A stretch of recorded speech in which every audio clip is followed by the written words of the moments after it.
اعلان اب سے کچھ ہی دیر میں کرنے والے ہیں۔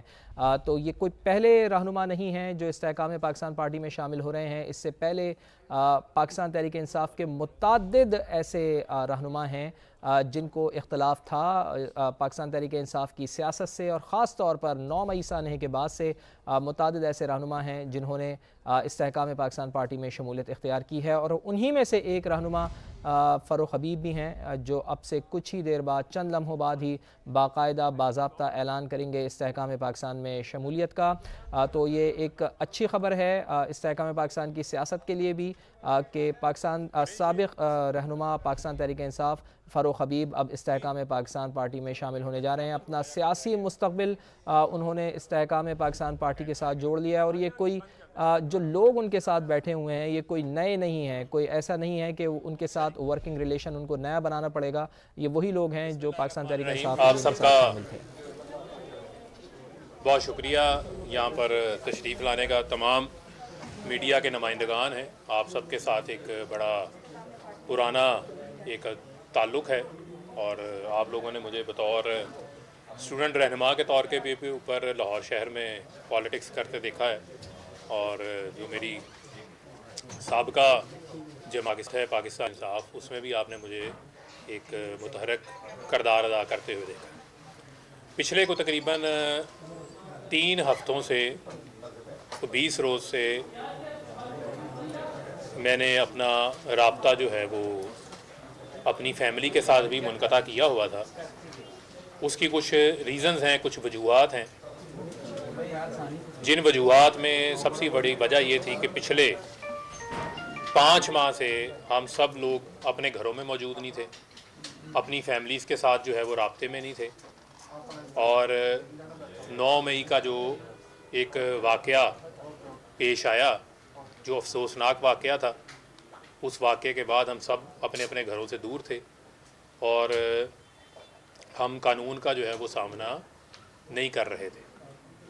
لیکن ان 5 ماہ کے دوران ایک مسلسل مائنڈ کے اندر، دماغ کے اندر جو ہے وہ ایک سوچ موجود تھی کہ جو پالیٹکس، جو سیاست ہم کر رہے ہیں، کیا اسی پالیٹکس کے لیے میں 2008 میں نے پنجاب یونیورسٹی میں بطور اسٹوڈنٹ رہنما کے طور کے اوپر اپنی سیاسی جدوجہد کا جو ہے وہ آغاز کیا تھا، کیا پاکستان، جس پاکستان کو ہم اس وقت ایک سوچ لے کر آئے تھے کہ اس وقت کے نوجوانوں نے جو ہے وہ ملک بنانے کے لیے قائد اعظم محمد علی جناح کا ساتھ دیا تھا اور ایک متحرک رول پلے کیا تھا، تو ہم تو پاکستان کو حقیقی معنوں میں قائد اعظم کا پاکستان بنانے کے لیے اپنی جدوجہد کا ہم نے آغاز کیا تھا۔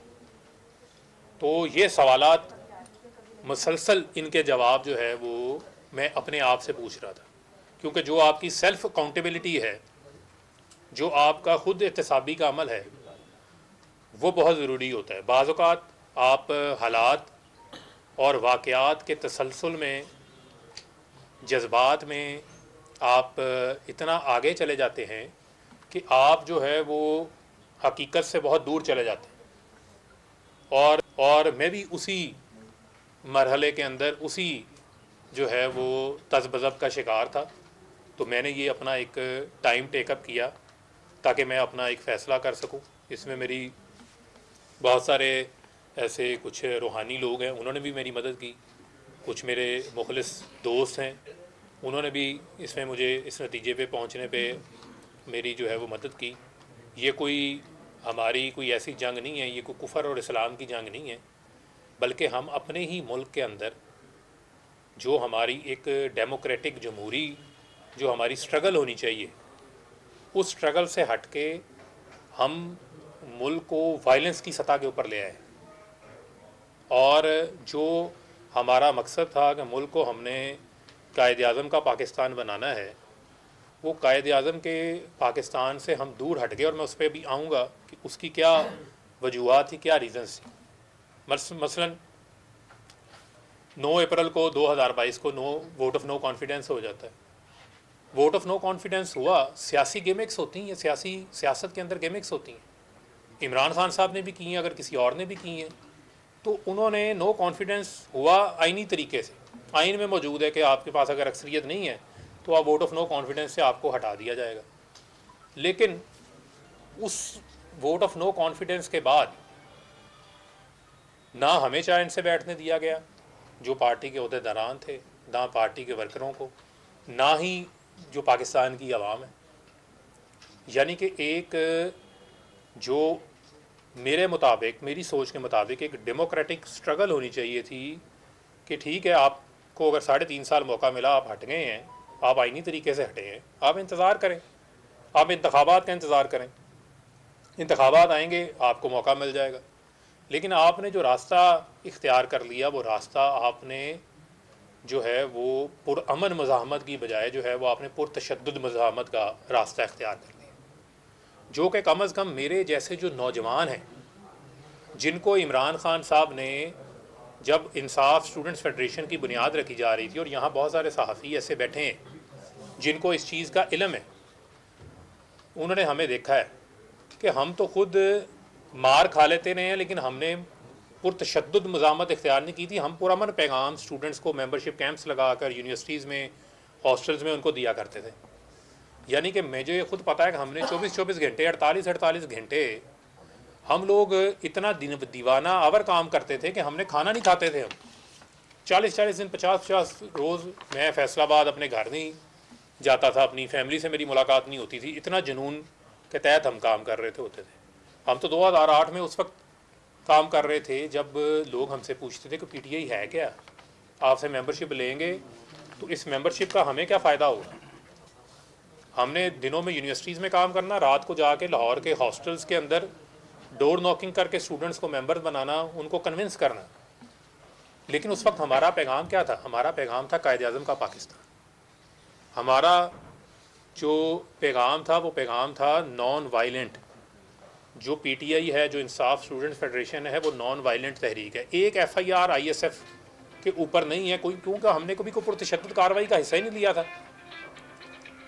لیکن وہ سٹرگل اگر آپ دیکھیں, اور اس کے بعد یہ 9 اپریل کے بعد کیا جو آگے کا مرحلہ ہے, اس مرحلے میں آپ نے لوگوں کو کیا پیغام دیا کہ آپ سڑکوں پہ نکلیں, آپ روڈز بلاک کریں, آپ مزاحمت کریں, آپ وائلنس کریں. اور اس وائلنس کے نتیجے میں ایک مسلسل مائنڈ سیٹ, ایک پیغام دیا جاتا رہا جہاں پر جو انوسینٹ لوگ تھے وہ کلٹ فالوئنگ کے اندر ان کے مائنڈز کو جو ہے وہ ان کو ہائی جیک کیا گیا, اور ان کے دماغ میں مسلسل جو ہے وہ ایک جذبات بھڑکائے جاتے رہے کہ پتہ نہیں جو پاکستان کے ادارے ہیں وہ آپ کے خلاف کام کر رہے ہیں, وہ آپ کو پتہ نہیں پالیٹکس جو ہے وہ نہیں جو ہے وہ کرنے دینا چاہتے. مسلسل ایک نفرت کا جو پیغام تھا وہ بیج بویا جاتا رہا. جو وہ بات کرتے ہیں پروپیگنڈے کی, جو فتنے کی بات کرتے ہیں, وہ اصل فتنہ کیا ہے؟ وہ یہی ہے کہ آپ لوگوں کا 24 گھنٹے آپ ٹی وی پہ بیٹھ کے پیچھے پاکستان کا پرچم پڑا ہے. آپ لوگوں کو پاکستان کے اندر نواب زدہ نصر اللہ خان نے بھی تو پالیٹکس کی ہے نا. پاکستان کے اندر جو ہے بہت سارے لوگوں نے صبر کے ساتھ اپنے وقت کا, اپنی باری کا انتظار کیا ہے. آپ سے لوگ کیا ایکسپیکٹ کرتے ہیں؟ آپ کو سے لوگ یہ ایکسپیکٹ کرتے تھے کہ آپ انہیں لیڈ کریں, آپ انہیں پرامن جدوجہد کی طرف لے کے جائیں. اور پرامن جدوجہد کا نتیجہ تھا کہ آپ ان کو اپنی سپورٹ کو بیلٹ پہ لے کے جاتے. آپ بیلٹ کی بجائے آپ کہہ رہے تھے کہ بلٹ کا راستہ اختیار کر لیں. بیلٹ کی بجائے آپ یہ کہہ رہے تھے کہ آپ اپنے ہی اداروں کے اوپر چڑھ دوڑیں. اور یہ ایک مسلسل مائنڈ سیٹ تھا. یعنی میں ایک مثال آپ کو دے دیتا ہوں, آپ لوگوں نے کور کیا ہے. 14 مارچ کا انسیڈنٹ تھا زمان پارک کا. 24 گھنٹے مزاحمت ہوتی رہی. تو سمجھ آئے کہ پولیٹیکل لیڈرز گھروں سے گرفتار ہوتے ہیں, ماضی میں بھی ہوئے ہیں. لوگوں نے سالہ جیل کاٹی ہے.